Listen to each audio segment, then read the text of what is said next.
ኢኮኖሚ አውድሞታል። የሰው ኃይል ወድሟል። ትግራይ ላይ ብቻ እንደምታውቁት ከአንድ ሚሊዮን ገደማ ሰው አልቋል። በነገራችን ላይ የትግራይ እያልን ስናነሳ ሌላ አይደለም ኢትዮጵያዊ ማለታችን ነው። የኢትዮጵያ ሕዝብ በአንድ ሚሊዮን ጎደለ ማለት ነው። አሁን ባለን ሌጋል ጂኦግራፊካሊም ሌጋሊም ኮንስቲቱሽናሊም በሚታወቀው ትግራይ የኢትዮጵያ አካል ነው። ስለዚህ በእንደዚህ አይነት ሁኔታ ነው ያለችው ሀገሪቱ። እልቂቱ ቀጥሏል። የጦርነት ኢኮኖሚው ቀጥሏል። ኢኮኖሚው እየደቀቀ ነው በጦርነት። በእንደዚህ አይነት ሁኔታ ነው እጅግ ከባድ ሁኔታ ነው ያለው። ምናልባት መፍትሄው ምንድነው የሚለው ወደኋላ እድል ከተሰጠ ይመጣበታለሁ። ግን በእንደዚህ አይነት ሁኔታ ያለ ነው ለማለት ፈልጋለሁ። አመሰግናለሁ። ቴንክ ዩ አሉላ፣ ከልብ እናመሰግናለን። ቅድም አሸናፊ ገብቶ ነበር። አሸናፊ ገብቶ የነበረው እሱ ነው። አሁን ሞከር ሞዴሬተሮች አታስወጡት እና አንድ ይቀራል። ምናልባት ጀዋር አሉላ በተናገረው ላይ የምትሄድበት ነገር ካለ ወደ አንተ ልምጣና ከዛ ወደ ፕሮፌሰር ትንግርቱ እመጣለሁ። ጀዋር አይ ቲንክ ባለፉት 8 ዓመታት የሄድንበትን ሁኔታ ጥሩ አድርጎ አስቀምጦታል አሉላ። ዳግሜ እንደምለው በአሁኑ ያለፉት 8 ዓመት ከዛ በፊት የነበሩትን ችግሮች ተደማምረው በአሁኑ ወቅት ሀገራዊ አንገብጋቢ ጉዳዮች በዋናነት ሁለት ናቸው። ተመጋጋቢና ተደጋጋፊ ችግሮች ናቸው። አንዱ የጦርነት ጉዳይ ነው። በኦሮሚያ ላለፉት 8 ዓመታት ከትግራይ ጀምሮ 6 ዓመታት በአማራ ክልል ደግሞ 4 ዓመት ሊሆነው መሰለኝ። እንግዲህ እነዚህ ክልሎች ሲደማመሩ የሀገሪቷ 2/3 በላይ የሚሆነው አካባቢ በከፍተኛ ጦርነት ውስጥ ነው ያለው። ይሄ ጦርነት የፈጠረው የኢኮኖሚ ድቀት የመውድመት ብቻ ሳይሆን የኢንሴኪዩሪቲ በአንድ ሰርቬይ በቅርቡ ሳይሆን ነበር። በአሁኑ ወቅት ኢትዮጵያ ውስጥ ዜጎች ሲጠይቁ ዋት አር ዘ ሞስት ፕሬሲንግ ኢሹስ ብለህ ከጠየቅ የምታገኘው መልስ ምንድን ነው?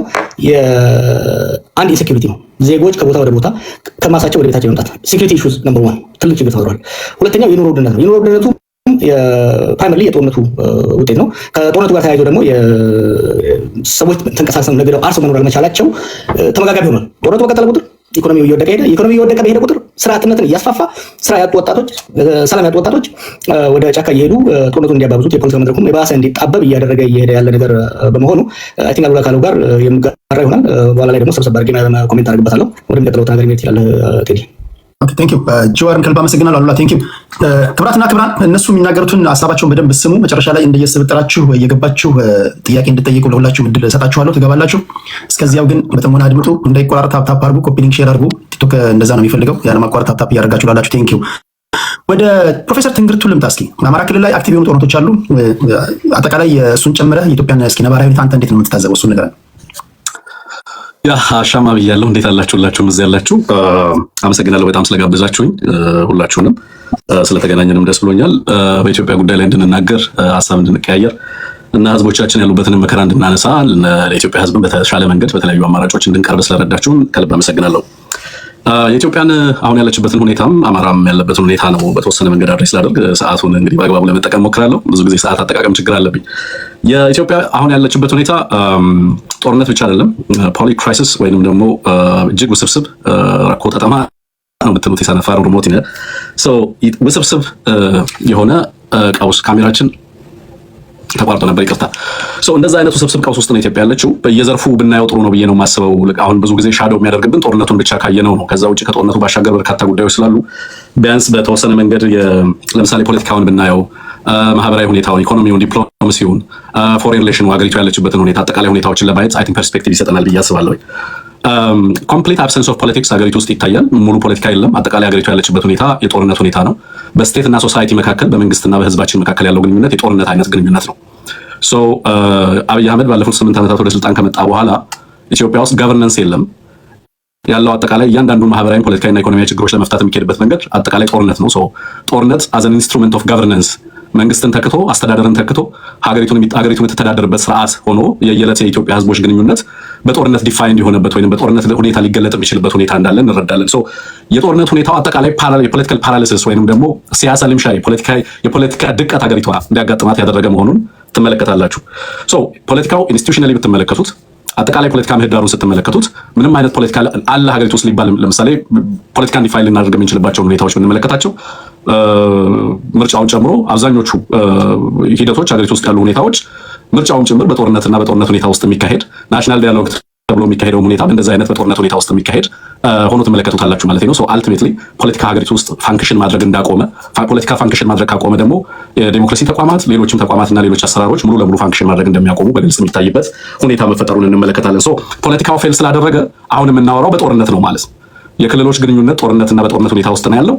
በሀገር በሀገሪቱና በጎረቤት ሀገራት መካከል ያለው ግንኙነትም በዛው ደረጃ ሊገለጽ የሚችል እንደሆነ እንመለከታለን ማለት ነው። ከፖለቲካው ስናልፍ ለምሳሌ ኢኮኖሚውን በተመለከተ በተመሳሳይ ኬሽፕት ኢኮኖሚ ነው ሀገሪቱ ውስጥ ያለው። በጣም ጥቂት ካገዛዙና ላገዛዙ ጥገኛ የሆኑ ልሂቃን የሀገሪቱ ሪሶርስ አማስ እያደረጉ ያሉበት፣ በሌላ በኩል ደግሞ በከፍተኛ ደረጃ ድህነት የጨመረበት ነው። ዓለም አቀፋዊ ሪፖርቶችን መመልከት ትችላላችሁ። በከተማም በገጠርም ያለው የድህነት ምጣኔ በከፍተኛ ደረጃ የጨመረበት ሁኔታ እንዳለ ትመለከታላችሁ። ከዛ ውጭ ሀገሪቱ በጣም ሰፊ የሚባል የፖለቲካል ኢኮኖሚና ማክሮ ኢኮኖሚክ ሪፎርም ውስጥ እንድትገባ አስገዳጅ ሁኔታ ውስጥ የገባችበት ሁኔታ አለ። ይሄም በተጨማሪ ኢትዮጵያውያን የኢኮኖሚውን ቀውስ በጀርባቸው እንዲሸከሙ ያደረገ የጦርነት ሁኔታው በተለይ ደዋር ፖለቲካ የጦርነቱ ፖለቲካል ኢኮኖሚ ህዝቡን እያጎበጠ በየዕለቱ ሀገሪቱ ውስጥ ያለው የኢኮኖሚ ሁኔታ በማህበረሰቡ ኑሮ ላይ ከፍተኛ ጫና እያሳደረ ያለበት ሁኔታ እንዳለ እንመለከታለን። ከባድ የኢኮኖሚ ቀውስ በሀገሪቱ ውስጥ እንዳጋጠመ መረዳት ይቻላል። ማህበራዊ ሁኔታውን፣ ዲፕሎማሲውን፣ ጂኦፖለቲካውን ስንመለከትም በተመሳሳይ ሁኔታዎች ውስጥ ነው የሚገኘው። እንግዲህ ማህበራዊ ሁኔታው ከፍተኛ የሆነ ማህበራዊ ጥርጣሬ በህዝቦቻችን ዘንድ የተፈጠረበት፣ የነበሩንን ሶሻል ፋብሪኮች እየበጣጠሰ ያለ፣ ጥንታዊ ሴቶቻችንን እየናደ ያለ፣ የህዝቦቻችንን አንድነት በከፍተኛ ደረጃ የፈተነ፣ ዜጎች ከቦታ ቦታ ተንቀሳቅሰው መስራት የማይችሉበት፣ አንኤምፕሎይመንት ሬቱ እጅግ ከፍተኛ የሆነበት፣ በጣም በርካታ ሚሊዮን ተማሪዎች ከትምህርት ውጭ የሆኑበት፣ ዜጎች ከቦታ ቦታ ተንቀሳቅሰው መኖር የማይችሉበት፣ አርሶ አደሮች ወደ ሚሊሻነት እየተቀየሩ ያሉበት፣ አጠቃላይ የሶሻል ሰርቪስን በተለይ ደግሞ ማህበራዊ መለኪያዎችን ልንጠቀም ለምሳሌ ትምህርት፣ ጤናና ወዘተረፈን ብንመለከት በየክልሎቹ ያለው ሁኔታ እጅግ አስደንጋጭ በሚባል ሁኔታ እየከፋ ሄደበት ሁኔታ እንዳለ እንመለከታለን ማለት ነው። ዲፕሎማሲውን ብንወስድ ሀገሪቱ ከዚህ በፊት ታወቅባቸው የነበሩ ገለልተኛ የሆኑ ዲፕሎማሲዎች ተቀይረው አሁን ሀገሪቱ ቫዘል ስቴት ወይንም ደግሞ ጥገኛ ሀገር ሆና የሌሎችን ፎሬን ፖሊሲ ጥቅሞች ለማስጠበቅ የምትሰራበት ሁኔታ ያለ እስኪመስል ድረስ የኢትዮጵያ ተቋማትም ጭምር በሌሎች ሀገራት ካፕቸር የተደረጉበት ሁኔታ እንዳለ በስፋት እንመለከታለን። በሀገሪቱ ውስጥ የሌሎች ሀገራት ጣልቃ ገብነት ከኤርትራን ባሻገር እንግዲህ ኤርትራ ነው ቅድም የተጠቀሰው። ከዛ ውጭ ግን የገልፍ ሀገራት በተለይ ዩናይትድ አረብ ኤሚሬትን ጨምሮ ሌሎች በርካታ ሀገራት በኢትዮጵያ ውስጥ ቀጥተኛ ተሳትፎ እንዲኖራቸው የሚያስችል ነባራዊ ሁኔታ ሀገሪቱ ውስጥ እንዲፈጠር ሀገሪቱ ከምንጊዜውም በላይ ተጋላጭ እንድትሆን የሆነበት ሁኔታ እንዳለ በግልጽ እንመለከታለን። ተጋላጭነቱ አሁን ብዙ ጊዜ ጂኦፖለቲካው በኢትዮጵያ ቀውስ ውስጥ ቀጥተኛ ተጽዕኖ እንዳመጣ አገዛዙ ብዙ ጊዜ ትርክት ሊያቀርብልን ይሞክራል። ግን አብዛኛው የኢትዮጵያ ችግር ዋነኛ መሰረቱ ሀገሪቱ ውስጥ ያለው ፖለቲካዊ ቀውስ ኢትዮጵያ ጂኦፖለቲካሊ ቨልነረብል እንድትሆን ወይም ተጋላጭ እንድትሆን ያደረጋት ነው። በዚህም ምክንያት በርካታ ሀገራት ከየትኛውም ጊዜ በላይ የሚፈልጉትን ነገር በኢትዮጵያ ውስጥ ለማሳካት የሚያስችላቸውን እድል እንዲያገኙ የፈቀደ መሆኑን እንመለከታለን። አሁን ያለው አገዛዝ የሚመጣውን ማንኛውንም አይነት ሁኔታ ሊቋቋም የማይችልበት ደረጃ ላይ በመድረሱ ምክንያት የፈለገው ሀገር ኢትዮጵያ ላይ ጥቅሙን ለማረጋገጥ የሚያስችልበትን እድል የሰጠው መሆኑን እንመለከታለን። ኖ ማለት የማይችል አገዛዝ መሆኑን አልፎ ተርፎም እጅግ አደገኛ በሆኑ ቀጠናውንና ዓለም አቀፋዊ ጦርነትን ሊጋብዙ በሚችሉ ቀጠናዊ ትርምሶች ውስጥ ፕሮክሲ ሆኖ ሲሰለፍ ትመለከታለን። ከዛ ውጪ የጦርነት ሁኔታው ነው። ጦርነቱ የስ በጣም በርካታ ፍሮንቶች ናቸው። በርካታ ህዝቦች የህልውና አደጋ አለብን ብለው ራሳቸውን ለመከላከል ከአገዛዙ ጋር በቀጥታ እየተፋለሙ ያሉበት ጊዜ ነው ያለው። የቡድን መብቶች ከምን ጊዜውም በላይ አደገኛ ሁኔታ ውስጥ የገቡበት ሁኔታ ነው ያለው። በበርካታ የሀገሪቱ አካባቢዎች ዌር ፋይቲንግ መልቲፕል ዋርስ፣ ግን ደግሞ ጦርነቶቹ ዞሮ ካገዛዙ የሚመነጩ ጦርነቶች ሆነው አብዛኞቹ ኃይሎች የህልውና አደጋችን ምንጭ የሚሆነው አገዛዙ ነው ብለው ሁሉም ጸረ አገዛዝ ትግል ወደ መታገልና እነዚህ የትግል ኃይሎችም ቢፈልጉትም ባይፈልጉም ስትራቴጂካሊ የጸረ አገዛዝ ትግሉ አላይመንት ውስጥ እንዲገቡ እያደረጋቸው አስገዳጅ ሁኔታ እየተፈጠረ እንዳለ እንመለከታለን።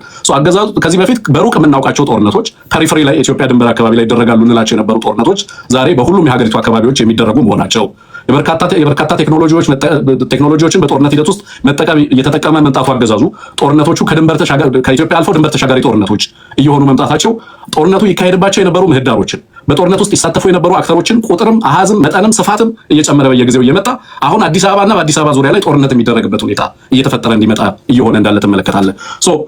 ይሄ ጦርነት በኢትዮጵያ ውስጥ ብቻ ደግሞ አይደለም የተወሰነው፣ ከሌሎች ሀገራት ጦርነት በተለይ ቀጠናው ላይ ካሉ ጦርነቶች ጋር ኮንቨርጅ እያደረገ እንደሄደም እየተመለከትን ያለ ነውና አጠቃላይ በብዙ ቀውሶች ውስጥ በአንድ ቀውስ ብቻ የሚገለጽ ሳይሆን ድርብርብ ቀውሶች የሚባል አይነት ሁኔታ ውስጥ አገሪቱ እንዳለች የሚያሳይ እንደሆነ ለማንሳት ነው ባጭሩ። እንግዲህ ሰዓቴን በአግባቡ ከተጠቀምኩ አላውቅም። በአግባቡ ነው የተጠቀምከው። ጀዋር እዚህ ላይ የምትለው ካለ ወደ አንተ። አማራ ክልል ላይ እንደምታውቁት 4ኛ ዓመቱን የያዘ ጦርነት አለ። እንደው በአንተ ትንታኔ ምንድን ነው ምክንያቱ? አጠቃላይ ነባራዊ ሁኔታውን አንተ እንዴት ነው የምትገመግመው? ከዛ ወደ ራጅ ይመጣሉ። እስቲ አክቹዋሊ የኔን እድል ትምህርቱን ውስጥ ትምህርቱ በኢትዮጵያ ያለው ነባራዊ ሁኔታ በደንብ እንትን ብሎታል። ብዙ ጥያቄዎች እየመጡ ያሉት በተለይ ከአማራ ክልል ካለው ማህበረሰብ ውጭ ያለው የሀገራችን ማህበረሰብ እንዲረዳ ምንድን ነው አማራ ክልል ውስጥ ወደ ትጥቅ አመፅ ያመራው? ምን ቢበሳ ነው? ምን ቢፈጠር ነው? ለምን ነው የፋኖ ትግል የተጀመረው? ምክንያቱ ምንድን ነው? ኮርስ ፕራይዚንግ አሁን ደግሞ የክልሉ ሁኔታ ኦፍኮርስ ከሌላው ኢትዮጵያ ክልሎች ጋር የሚጋራው ብዙ ነገሮች አሉ። አሁን ያለው ሁኔታስ ምንድን ነው? ነባራዊ ሁኔታ ውስጥ ምንድን ነው የሚለው ከኔ ሰዓት ግማሽ መውሰድና ብታብራራ፣ ከዛ በኋላ እኔ ደግሞ የራሴን አደርጋለሁ።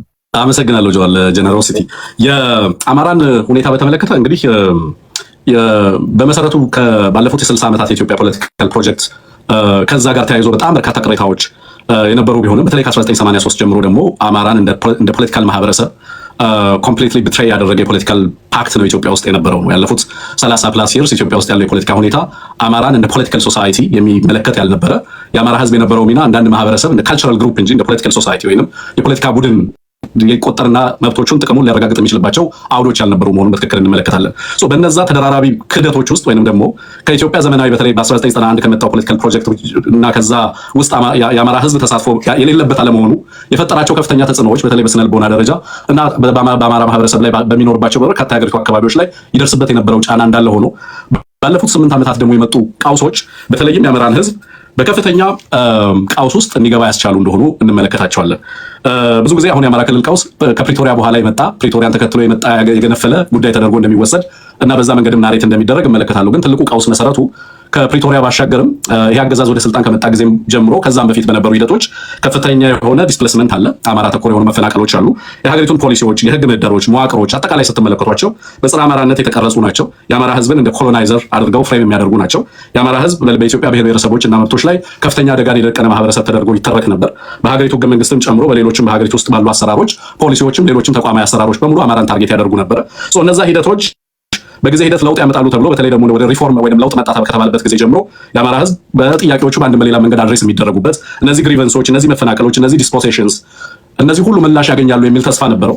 በሂደት ግን የሆነው ነገር ምንድነው? ጦርነት ነው የመጣው። ከፍተኛ መፈናቀል ብቻ አይደለም፣ ከፍተኛ ማህበራዊና ፖለቲካዊ ጫናዎች ይደርሱ ነበር በማህበረሰቡ ላይ። ከዛ በቀጥታ የጦርነት ቪክቲም ሆነ። ቪክቲም ሲሆን እንደምታውቁት ራሱን ማህበረሰቡ እንዲከላከል አስገዳጅ የሆነ ሁኔታ ነበር የመጣበት። ሀገር መንግስቱ ጭምር ራስን እንድትከላከል እያለ ማህበረሰቡን ለመቀስቀስ የተገደደበት ሁኔታ ነበር የነበረው። በዛ ሂደት ውስጥ የጦርነት ቪክቲም ሆኖ ነው ፕሪቶሪያ የመጣው። በጦርነት ቪክቲም ሁድ ውስጥ የነበረ ማህበረሰብ፣ ከፍተኛ የሆነ ትሮማ ውስጥ ያለ ማህበረሰብ፣ ኢኮኖሚካሊ ፖለቲካሊ እና በጦርነቱ የደረሰበት ሰፊ ጉዳት ባለበት ሂደት ውስጥ እንደገና ባገዛዙ ኢሚዲየትሊ ትርክቱ ተገልብጦ የሰላም ስፖይለር ወይም ፒስ ስፖይለር እየተባለ ይከሰስ የነበረ ማህበረሰብ ነው። በትግራይና በፌደራል መንግስቱ መካከል በነበረው ስምምነት አማራ ኮረፈ እያለ ነበር ናሬት ሊያደርግ የሚሞክር የነበረው አገዛዙ።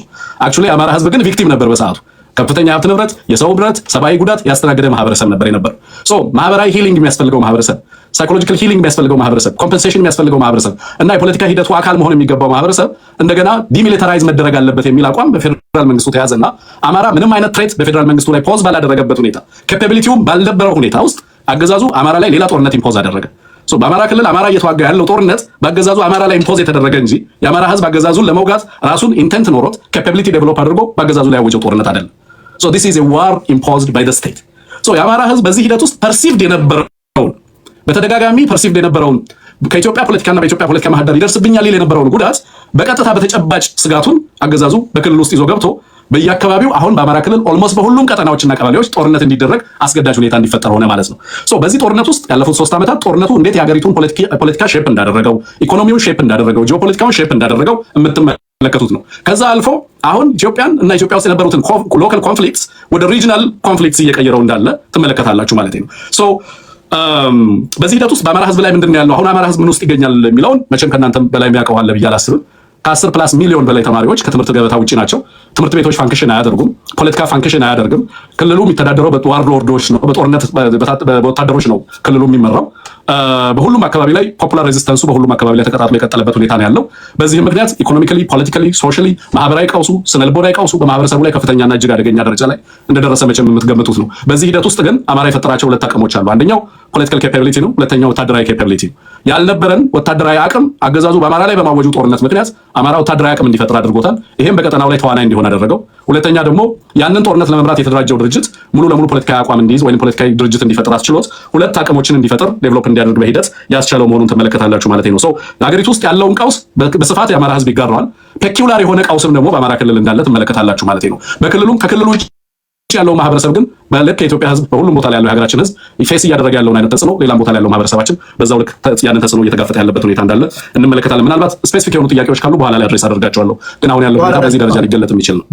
በኋላ ላይ ያሉ አንዳንድ ቀለል ያሉ ጥያቄዎችን እናንተ እንድትሄዱባቸው እኔ ማነሳላችሁ ይሆናል። ኦዲየንሶችም እየገባችሁ በትዕግስት ጠብቁ። ከገዢው ፓርቲ ትገባላችሁ፣ ከፋኖ ትገባላችሁ፣ ከኦነግ ትገባላችሁ፣ ከቲፒኤልኤፍ በተቻለ መጠን ምክንያት እንዳትመቹ አድርገን ነው የምንተው። እኔ አልገባውም ድምፅ እድል አላገኘሁም እንዳትሉ ነው ምንም አናደርጋችሁ። በእኔ ተማምኑ፣ ችግር የለውም። በዛ ጀዋር ቀሪም ደቂቃ ትሄድበታለህ። እስኪ ምን ትላለህ በትምህርት ጉዳይ ላይ? ይህን ኤክስፕሌን እንዳደረግ የፈለግኩት ያለውን ነባራዊ ሁኔታ የአማራ ክልሉ ሁኔታ የትራንዚሽን ሚስማኔጅ የተደረገበት ችግሩ የአማራ ፖለቲካል ክላስ የአማራ ኮሚኒቲ በኢህአዴግ ጊዜም ጥያቄ ነበረው። ያ ጥያቄ እያደገ እያየነው ነው የመጣው። በኢህአዴግ ላይ በሚደረገው ትግል ውስጥ አክቲቪሊ ሲሳተፍ የነበረ ክልልና ማህበረሰብ ነው። ዛሬም ፋኖ የሚባለው ኃይል እኛ ቄሮ በነበርንበት ወቅት ፋኖ በሚል ሰላማዊ ትግል